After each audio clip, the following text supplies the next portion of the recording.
আসসালামু আলাইকুম সবাইকে। আজকে আমরা লিসেনিং পার্টের ফিল ইন দ্য ব্ল্যাঙ্কস নিয়ে কথা বলবো। তো ফিল ইন দ্য ব্ল্যাঙ্কসের কিছু ট্রিক্স আপনাদেরকে দেখিয়ে দেই।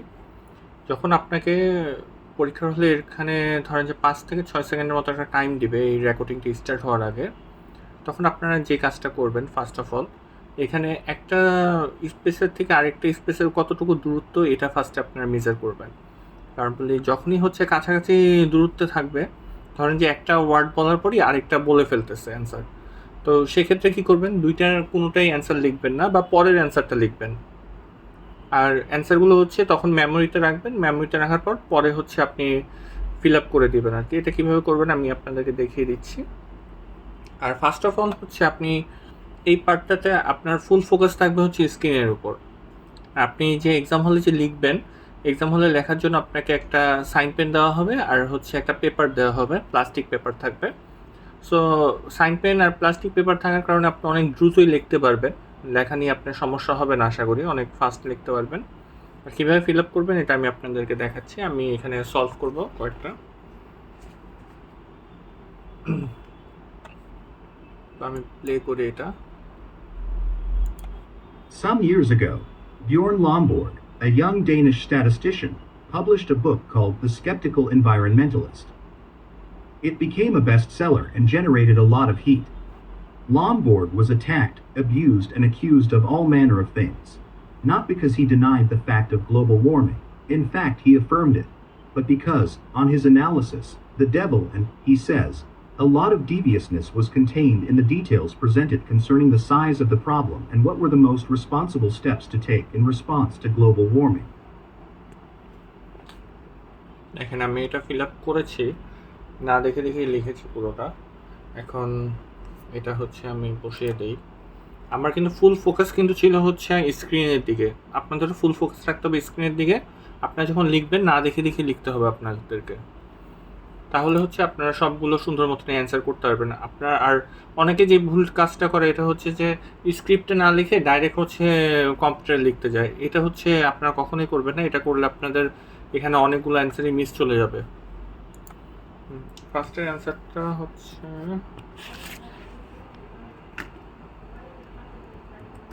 বেস্ট সেলার, তারপর অ্যাকিউজড, ইনফ্যাক্ট হি,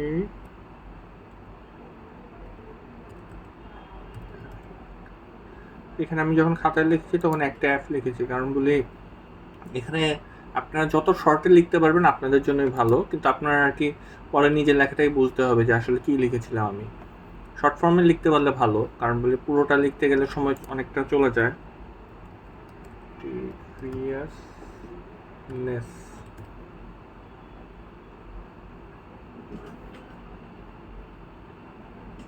লাস্টে ছিল রেসপন্সিবল।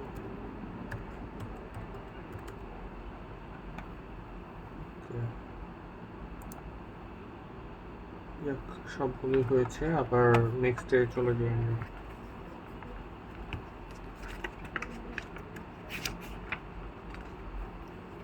আর পরীক্ষার হলে আরেকটা কাজ করবেন, আপনারা যখন লিখবেন, লেখার পর লেখাটা কিন্তু মুছে ট্রাই করবেন না, ওইটা কিন্তু লেখা সহই আপনাকে সাবমিট করতে হবে, ওনারাই মুছে নেবে পরে। আর এখানে অনেকগুলো পেজ থাকবে, আপনার প্রায় 10-12টার মতো পেজ থাকবে, সো আপনার পেজ নিয়েও কোনো সমস্যা হবে না আশা করি।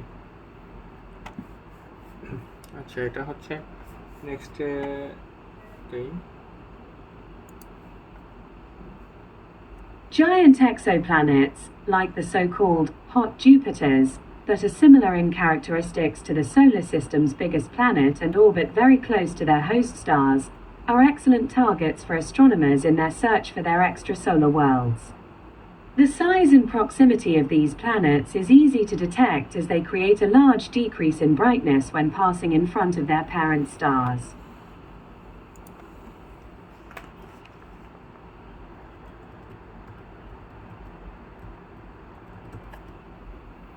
এখানে আমি যে কাজটা করেছি এটা আমি বলি। এখানে দেখেন ক্যারেক্টারিস্টিক্স আর এইখানে স্পেসটার মধ্যে কিন্তু বেশি একটা গ্যাপ নেই, তো সেই জন্য আমি কি করেছি, ক্যারেক্টারিস্টিক্সটা আমি খাতায় লিখিনি, আমি পরেরটা লিখেছি। পরেরটা মনে হয় বিগেস্ট প্ল্যানেট ছিল, হ্যাঁ প্ল্যানেট। কারণ বলে আপনি যখন হচ্ছে পরপর হচ্ছে দুইটা পাবেন তখন হচ্ছে পরেরটা লিখবেন, আর পরেরটা না লিখতে পারলে দুইটাই হচ্ছে মনে রাখবেন। পরে হচ্ছে আপনার ধরেন যে এটা কিন্তু একটা 25 সেকেন্ডের একটা হচ্ছে অডিও, আপনি যদি একটা অ্যান্সার শুনে যদি 25 সেকেন্ড মনে রাখতে পারেন তাহলে তো সেই জন্য হচ্ছে 25 সেকেন্ড তো সবারই 1-2 মিনিটও মনে থাকে। আর এখানে হচ্ছে আপনাকে কি পিটিইতে হচ্ছে অ্যান্সারটা বলে দিচ্ছে, আপনার কিন্তু নিজের থেকে কোনো চিন্তা ভাবনা করা লাগতেছে না, আপনাকে ওরা বলে দিচ্ছে, আপনি জাস্ট লিখবেন। আচ্ছা, তারপরটা ফিল আপ করি, একটা অ্যাস্ট্রোনমার্স।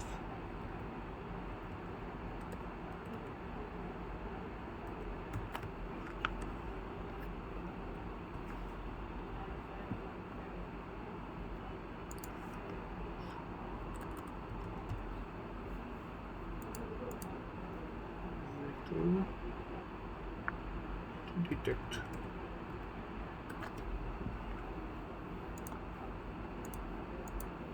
এখানে আসলে আপনি আরেকটা জিনিস খেয়াল করবেন যে আপনারা যখন তাড়াতাড়ি করে অ্যান্সারটা লিখতে যান আপনাদের স্পেলিংয়ে কিন্তু অনেক মিস্টেক হয়, যেরকম আমিও এটা যখন লিখেছি খাতার মধ্যে তখন তো তাড়াহুড়ার মধ্যে স্পেলিংটা মিস্টেক করে দিয়েছি।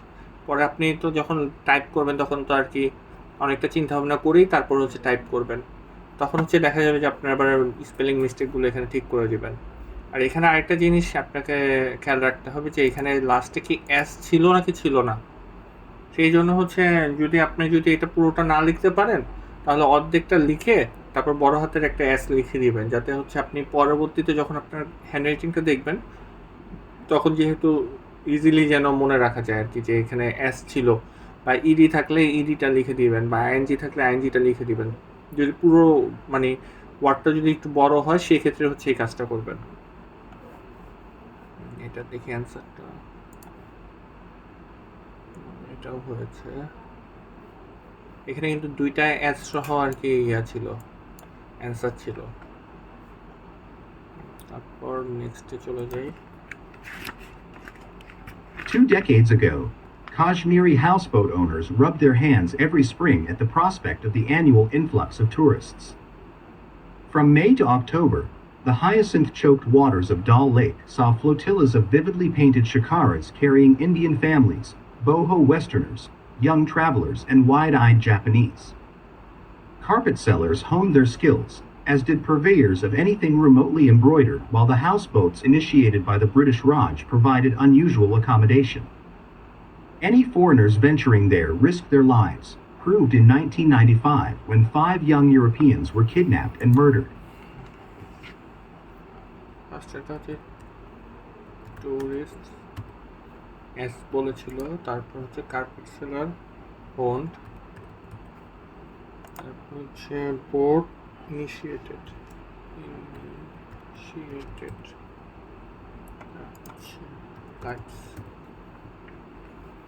এখানে একটা কাজ আমি করেছি, এটা আমি বলি। এটা দেখেন যে টুরিস্টের পর নেক্সট অ্যান্সারটা এসেছে কিন্তু অনেক পরে, কার্পেট সেলারের এখানে। তো আমি কি করেছি যে এইখানে আর ওরা কি বলতেছে এদিকে আমার আর কোনো ফোকাস নেই, আমি এখানে কার্পেট সেলারের উপর ফোকাস দিয়ে রাখছি। কারণ বলি এখানে একটা ফুল স্টপ আছে, তারপর কার্পেট সেলারের বলার পরটাই কিন্তু অ্যান্সার, সেই জন্য হচ্ছে কার্পেট সেলারের ফোকাস দিয়ে রেখেছি। যখন কার্পেট সেন্টারটা বলেছে কার্পেট সেলার, তারপরে কিন্তু আমি অ্যান্সার কোনটা ওইটা ফোকাস দিয়েছি, সাথে সাথে লিখে ফেলেছি। আপনাদেরও এই কাজটাই করতে হবে। যারা হচ্ছে ধরেন যে লিসেনিংয়ের মধ্যে পুরো ওয়ার্ডটা ওয়ার্ড বাই ওয়ার্ড ক্যাচ করে করে আসতে পারেন না, তারা হচ্ছে একটা কাজ করবেন, যেখানে বোর্ডস বলার পরে কিন্তু অ্যান্সারটা আসবে, তা আপনি ওই হাউস বোর্ডসের দিকে হচ্ছে নজর দিয়ে রাখবেন, যখনই এটা পড়বে সাথে সাথে পরের ওয়ার্ডটাকে অ্যান্সার হিসেবে লিখে নেবেন। এই কাজটাও করতে পারেন আপনার যেভাবে আর কি সুবিধা মনে হয়। বাট পুরোটা পড়ে আসলে কি আপনার মানে মিনিংটা বুঝবেন, আপনি নিজের থেকে গেস করতে পারবেন যে এটার পরে কী হবে। আর শুধু যদি একটা ওয়ার্ডের পিছনে ওয়েট করেন সেক্ষেত্রে মাঝে মধ্যে আপনারা ভুল লিখতেও পারেন। আচ্ছা দেখি এটার অ্যান্সারটা কি, এটাও হয়েছে। যাদের হচ্ছে আপনার লিসেনিংয়ের সমস্যা আছে, যারা হচ্ছে ধরেন যে ক্যাচ করতে একটু কষ্ট হয়, তাদের জন্য হচ্ছে মানে আপনারা ওয়ার্ডগুলো জাস্ট মনে রাখবেন যে রিস্ক দেয়ারের পর হচ্ছে অ্যান্সারটা বলবে। তো আপনারা যখন হচ্ছে ওয়ার্ডটা মনে রাখবেন তখনই আপনারা হচ্ছে ইজিলি অ্যান্সারটাও গেস করতে পারবেন, সাথে সাথে হচ্ছে ওরা বলার সাথে সাথেই লিখে ফেলতে পারবেন। তো ঠিক আছে, আজকে এই পর্যন্তই, সবাই ভালো থাকবেন। আসসালামু আলাইকুম।